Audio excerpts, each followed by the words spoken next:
Rate rise talk is real. We sit here on the 1st of July and market expectations of increasing interest rates at the August meeting in a month's time is now sitting above a 1 in 3 chance. 60 days ago, it was next to nil.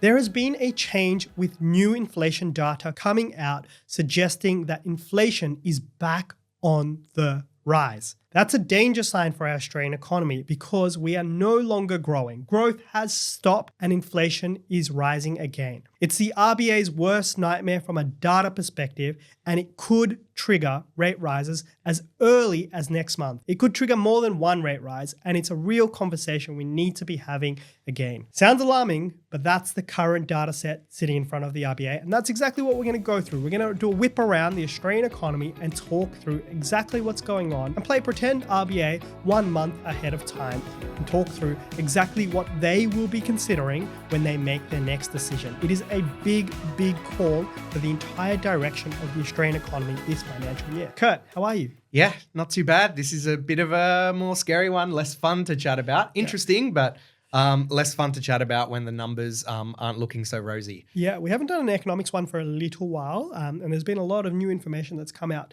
over that period of time. Repeated inflation data that's suggesting the pulse of inflation is not coming down anymore, which was the story of 2023, that it was on its way back down. Yep. But now the pulse of that inflation data, we're into mid-2024. Inflation's supposed to be coming back down. It's supposed to be close to the band in and around now. But the last quarterly data set showed a 1% read. And then the 2 monthly prints since then have shown potentially that inflation this quarter that's just ended is going to show an even higher than 1% print. Yeah. That is bad. The monthly prints are always a little bit more volatile and, hold less weight, in the RBA's thinking, and they're going to have a quarterly print before they do the August meeting. Yes. But nevertheless, the fact that we've got 2 unexpectedly high monthly prints it starts to get quite concerning. All the recent information, the data that has been released has all surprised on the upside, basically.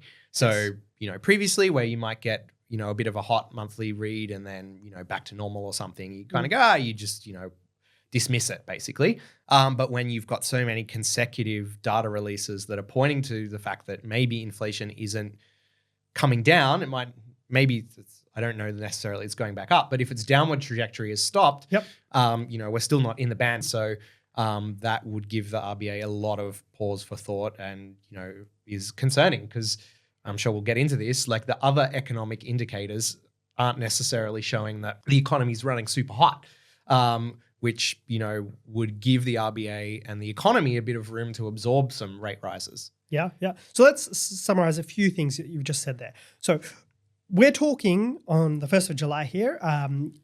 The data points that are out are monthly prints so far. That's the new data point that's come out since the last meeting. We don't have the quarterly print for the quarter that just ended. So quarter 2, 2024, that just ended yesterday.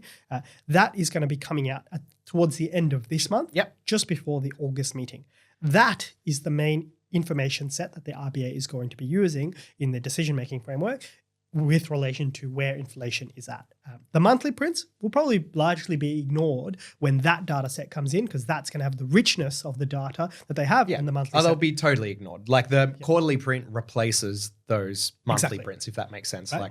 It's more accurate. When that comes out, that replaces the 3 monthly prints, that came before it. Exactly. So the reason why we're talking about rate rises as a real live possibility, a 1 in 3 chance today. And I think that 1 in 3 is going to rise over the course of July. It may increase a little bit more and get closer to 50-50 when people hear more from the RBA and they do more and more comms suggesting that they're going to beat inflation. And the more talking they do, I think it's going to continue to push that 1 in 3 odds closer to 50-50 by the time the RBA meeting actually takes place. But the reason why it's a big concern is the quarterly data set and the monthly data set, they're essentially measuring the same thing. How fast are prices rising? And the monthly data set is suggesting that prices are rising too quickly for the RBA's liking. So that probably suggests that that quarterly data set is going to showcase the same number. Putting some relative context to this is that the RBA have in their forecast that the quarter 2 2024 inflation data will be 0.8%. Yeah, that's what we're benchmarking against, basically. Exactly. Now, if it comes in at 0.9%, they might be, okay, that's okay, close enough. Yep. If it comes in above 1%, that's suggesting that inflation in 2024 is running at 4%. Yeah. The first quarter was 1%. Yep. 1%. This quarter is 1%. That's half the year. Double it for the full year. Inflation is running in the 4% category. That is now getting to the point where the RBA needs to sit there and question it, being like, are rates actually restrictive enough to beat inflation down? Yes, it's beating the economy down, but is it beating inflation down quickly enough? And they don't really have anything else they can do. And then on top of that, we'll talk about some of these other things. There's other balancing factors. Everyone's just got paid an extra, tax cuts. Yep. few $1,000s a year. We're getting 2 rate cuts in economic stimulus has just been thrown at us from today, when the RBA don't really want stimulus to be coming into the marketplace right now. They may want it next year, but they don't want it right now. So the RBA may need to, take those tax cuts away effectively from the economy and be like, you shouldn't have done that. Let's take it away through a rate rise. Yeah. So there are a whole range of considerations to take into place, which we're starting to go through. But that is the reason why the rate increase has gone from 0 or 10% a couple of months ago to 1 in 3 today. It's the monthly inflation prints and the fact that they feed into the quarterly inflation prints that will come out. And if you just very simply, like you mentioned, if the monthly prints indicate, we might get a quarterly print around the 1% or maybe even fractionally higher. Like if you're going 1% for the first quarter, 1% for the second quarter, the band's 2 to 3. I wouldn't say there's any immediate reason or factor that comes to mind that's like, oh, you're going to get a much lower inflation result, definitely in Q3 and Q4 as a result of these things we know about. Yep. So that puts the RBA in a difficult position where it's like, well, we're tracking at 4. Yep. I don't have anything to say that if I do nothing, that Q3 is not also going to be a 1% print and Q4 is not also going to be a 1% print. Which is too high. That's like we've stabilized, but we've stabilized like 100 bips above the band. So that's where the concern is coming from. Yeah, that's true. When you pan it out beyond this, so this is probably the conversation for pausing rates, where it's like, do we need to collect a little bit more data? That's going to be the reason for, hey, yes, we've got another inflation print. It is a bit too high, but should we pause and collect a little bit more data? Or is exactly what you just said going to happen, where it's like, we've been pausing for a while now. It's been an extended pause and we keep getting these 1% prints. That's not the outcome that we're looking for. So perhaps we've got to raise rates. The pause argument would be quarter 3 inflation data has a lot of data anomalies being thrown into it. So all the state budgets are inflation fudging.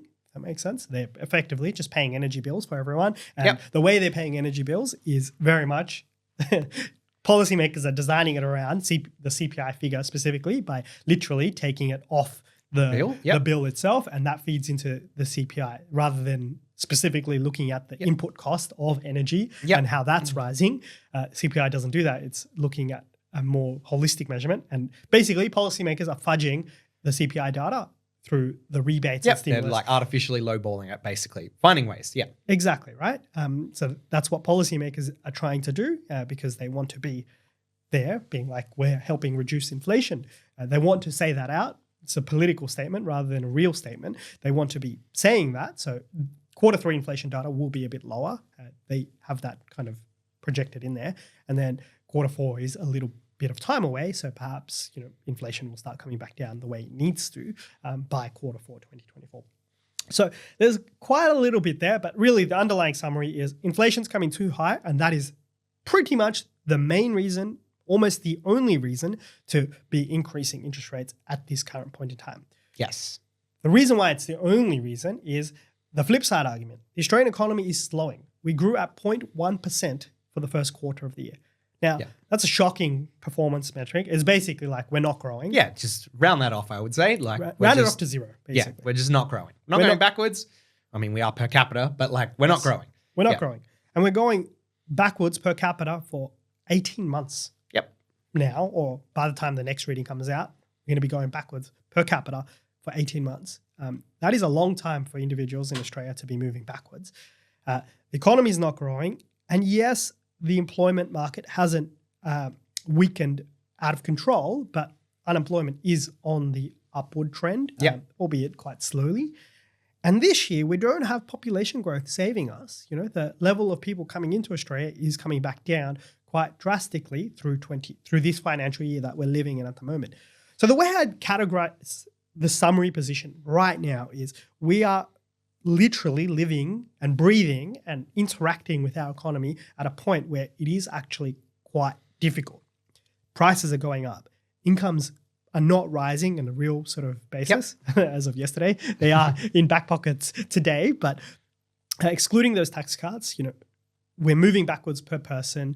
The economy is not increasing in size. It could be going backwards.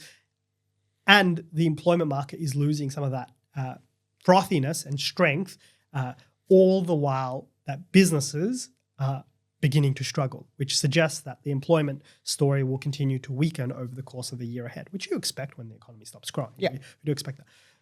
All at the same time, we're having a conversation about increasing interest rates. It's a bit of a strange conversation. You don't really talk about increasing interest rates when your economy is, you know, grounded to a halt. That is what the data's saying, but you're talking about increasing interest rates. So it's a little bit of the ugly scenario that puts that narrow path the RBA have been dreaming about and talking about for an extended period of time, puts that at risk a little bit when you may need to increase interest rates when the economy stopped growing. Yeah. And like you say, at the end of the day, you know, Michelle Bullock, the RBA, they only have one tool really to move on.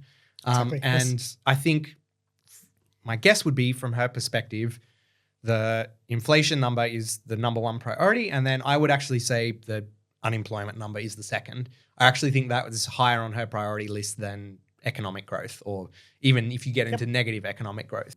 You know, we probably will play this out both ways. But if you get a print at 1% or higher, the quarterly print, she could well get up there in August and say, look, inflation's tracking at 4. It's too high. It's not coming down. I'm raising rates 25 bips. The employment market is still strong. I'm comfortable / confident that I'm not going to drive hundreds of thousands of Australians out of a job with this decision. Obviously, some people are going to lose their job, but she can, at least at the time, stand there and say the employment market is holding up. The economic growth numbers, probably not so much, but I think she can stand there and her top two priorities, she can be like, this decision aligns with those two data points that I've got, which is inflation tracking in the 4s and unemployment still below target, basically. Yeah. The unemployment number itself is very strong. The number of people employed is very, very strong. You know, the overall employment story versus our past is very, very strong. Yeah, and I think there's a lot of weakness underlying that. But just like a headline, if you want to stand up there and give a speech and like announce your decision and go, you know, here's the two most crucial factors we looked at: inflation not tracking down, unemployment still looking okay. Yep. There's my 25 bips. Like, I think there's a very logical, reasonable way that could be presented, which is why it's such a live chance. Yeah, that's true. That's true.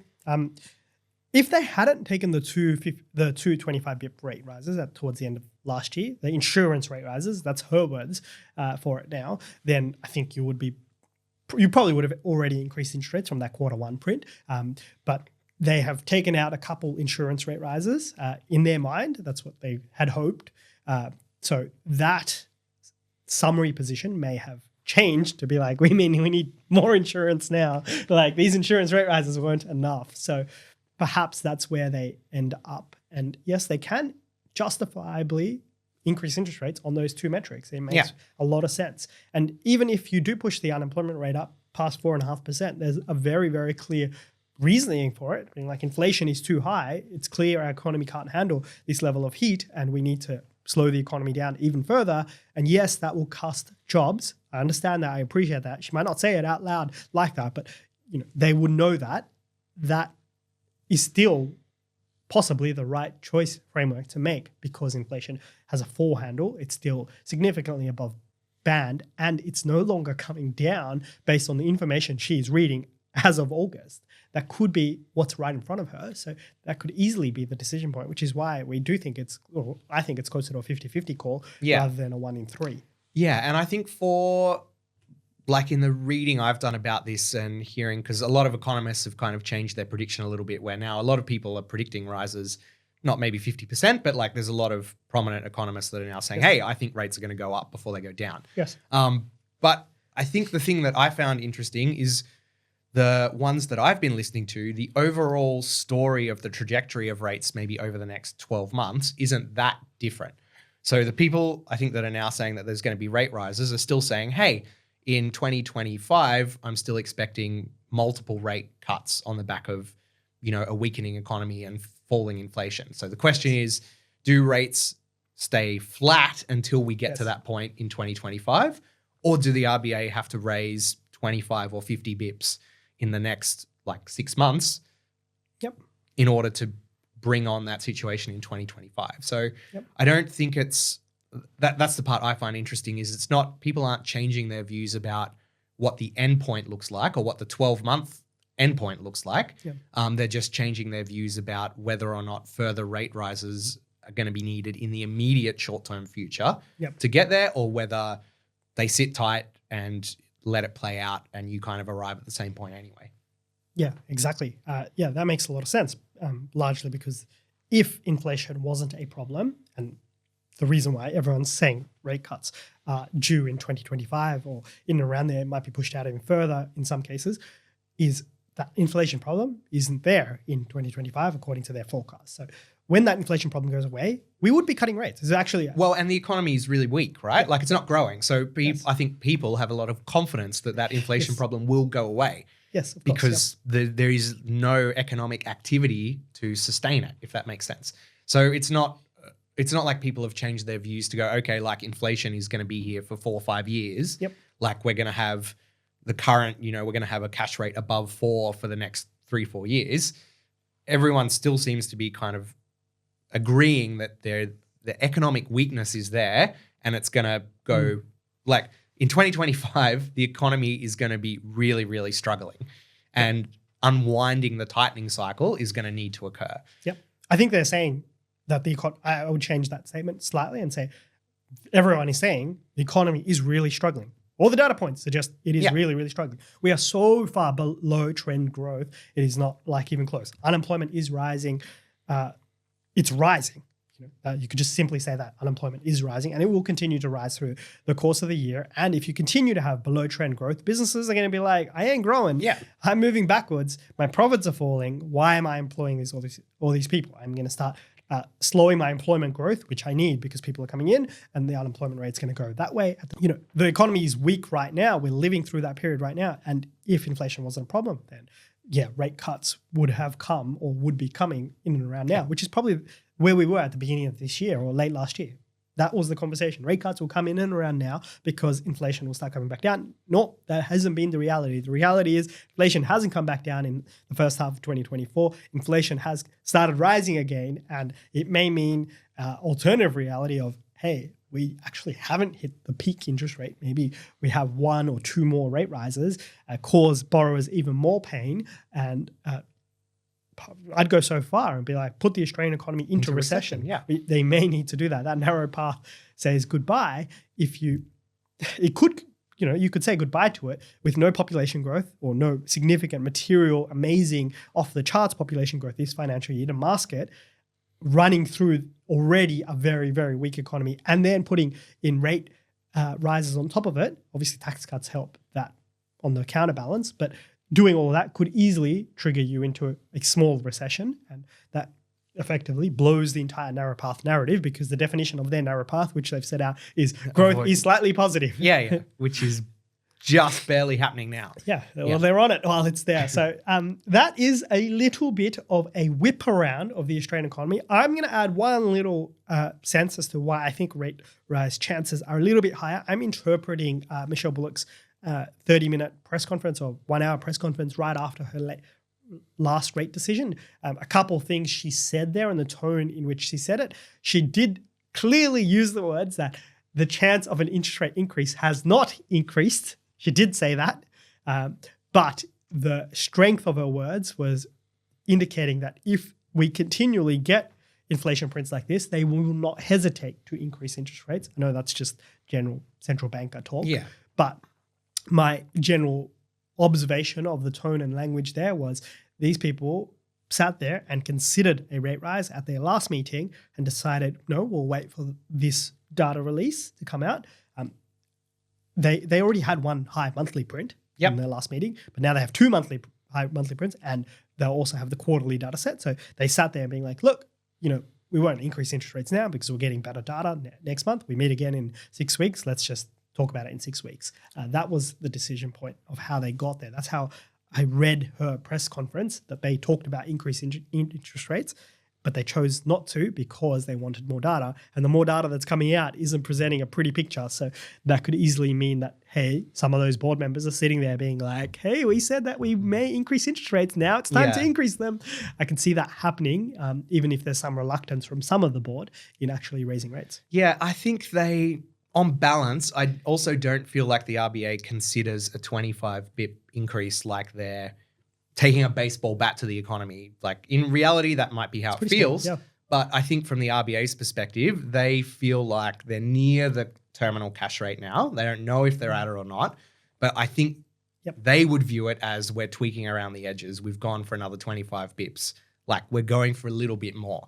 And in reality, that might be enough to tip the economy into recession and cause some negative impacts. But I don't feel like they don't feel like they're walking around with a loaded gun that's about to go off kind of thing. Like they feel like they're just there with their pencils around the margins being like, like maybe we do 25, maybe we don't. So I feel from that perspective as well, the way it's reported is more like the loaded gun story that like if anyone touches anything, like the whole world's going to end kind of thing. But I think internally at the RBA, they are much more thinking about and feeling that they're just playing around in the margins a little bit and maybe a little bit more is required. So they might not be as sensitive to the emotional side of it that gets, reported. Yeah, exactly. The housing, we're housing people. So the housing people, I can understand the fear associated with what another 25 bips does. It's not about the cash flow impact of the 25 bips. It's not even about the 25 bips. It's about the confidence the 25 bips will do to broader markets and businesses out there who are currently struggling and being like, what, you need me to go find more money now? Yeah. That confidence impact could feed through and really do create a behavioral sort of change. And I can see, particularly the Sydney property market, I can see it definitely stopping in its tracks, at least the growth it's had this year. I can see that because people are hanging on, and a 25 bip increase is a clear signal that it's going to get harder before it gets easier. Exactly. Yes. Like you're not near the finish line. You're not actually at the tightest point of monetary policy yet. Yes. Like it is getting harder first, and then it will get easier. And I think for a lot of people, they're hanging on, and businesses as well, being like, I can survive a few more months like this, and then it's going to get easier. That's what people are telling me. Yeah. What's that famous Buffett line? Like when the tide turns, you find out who's been swimming naked. Yeah. This is the year where we are at the point of living through some of the toughest economic conditions that we've had in an extended period of time, excluding COVID. We are living through that this financial year right now. That's the story that many Australians face at the moment. And if further rate rises do happen, then you could see some momentum shift and momentum struggle in the Sydney property market, particularly the upper end Sydney market, I would say, that feels the brunt of these rate rises and feels the brunt of the confidence impact. The lower end, perhaps not, because that's the affordable end and people need a home to live in. So it might drive more and more people in there, but the flight to affordability will continue with rate rises. But towards the upper end, you could see some behavioral shifts happening. And speaking to some agents across the grounds and, doing our own talking to other investors, you can feel it, you can hear it. It could just be winter as well. It does happen a lot during winter that the market does slow down a little bit and it pauses in terms of its activity. But the frothiness and the let's go jump into the market, some of that momentum has slowed at the moment, and it's just the talk of rate rises that has slowed it. an actual rate rise that could cause a lot of difficulty. And we saw that in 2022 once before, where that rate rise caused pretty much the biggest fall in Sydney house prices in 90 days that I've ever seen in 30 odd years, minus that little month of COVID. That same scenario could happen again, potentially, where there is, maybe not to that extent, but there is a fall in activity and a fall in, frothiness that does happen in August, September, November, if there is a rate rise. So that is something to be aware of. And that's why we're talking about it, because it could impact the property market quite materially here in Sydney, at least, and Melbourne and, the Eastern Seaboard over the next few months. Yeah, I reckon let's sum this up with a prediction. So we've spoken through a few of the different factors, but I think to distill it down, at the end of the day, the quarterly inflation print is basically the only number that counts in terms of whether or not there's a rate rise. Yes. So I want to put it to you, in order to go up by 25 bips, what do you think that print needs to be? 1.1. You reckon 1.1? 1.1, yes. 1.1, if I'm running the RBA, if you're Michelle Bullock. I'm increasing interest rates. I would say it with reluctance. I would almost go out there. You can't say this. Philip Lowe worked out that you can't actually say much as the central bank governor. You have to be very cautious with what you say. He'd be like, this is the recession rate rise. We're going to have a couple of them. I'm not going to stop at one either. I also think, this is something that I'll go so far, if the RBA increased interest rates once, precedents, history, everything tells you that they never increase interest rates once. It's not enough. They will increase interest rates twice. It'll be a 50 bip increase over 2 months, perhaps over 3 months. They will do it based on half one data. You have to take that step into account, because every time they've increased interest rates once, they've increased interest rates twice, because 25 bips is the number they do, but it isn't a material change. And if they're going to be making a change, they actually make a change. They don't just, make a little inch. So they're more likely to do a 50 bip increase rather than a 25 bip increase. All right. So 1.1 is your number, which I reckon, to be honest, 1.1 is basically guaranteed, because at that point, I think the argument is there that inflation is rising. Like, you've gone from a 1 to a 1.1 print. I reckon 1.0 probably does it as well, to be honest, from my perspective. I reckon if it's 1.0, that would also do it. So watch out for that data release. Yeah, that is the data release, basically. Like, when that drops, if that has a 1 in front of it, then my view is you're probably going to get a rate rise. If it has 1.1, then both our views are you're going to get a rate rise. And if it starts with a 0, then don't worry about this chat. You're all good.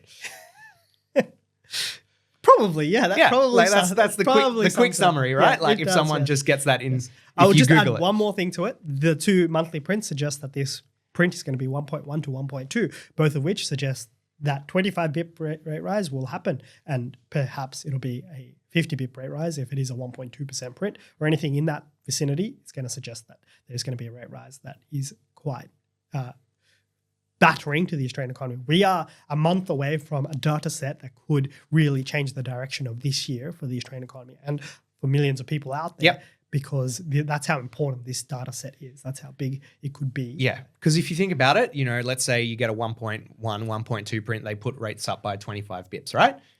Like, there's a transmission mechanism, and it takes time for even that 25 bips to feed through, right? So they're going to meet again and again. Delays rate cuts.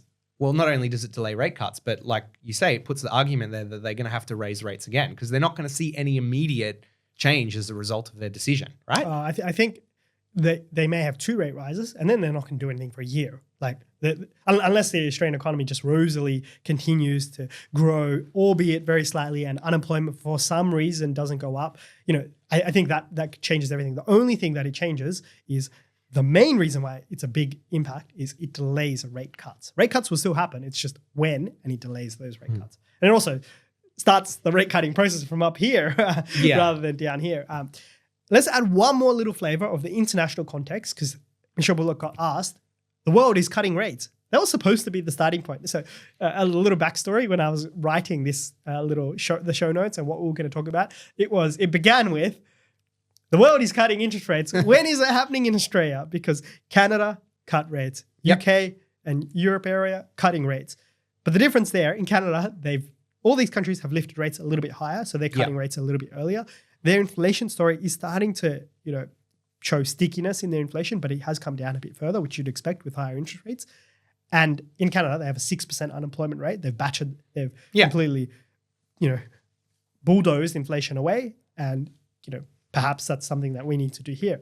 Horrible, horrible outcome, but perhaps that's the medicine that Australia needs to take for some of the COVID-related policies that are still filtering through into our economy today.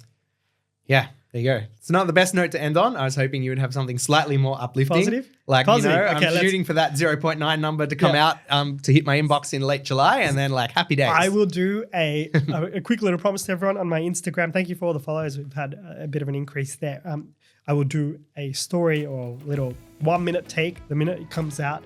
Maybe we'll do a quick little pod after it. I don't know, but we will do our analysis the day that comes out towards the end of July. I think it's 26th, 27th of July. Do our 1 minute take and get the full story there. Yeah, people know now. Just post the number.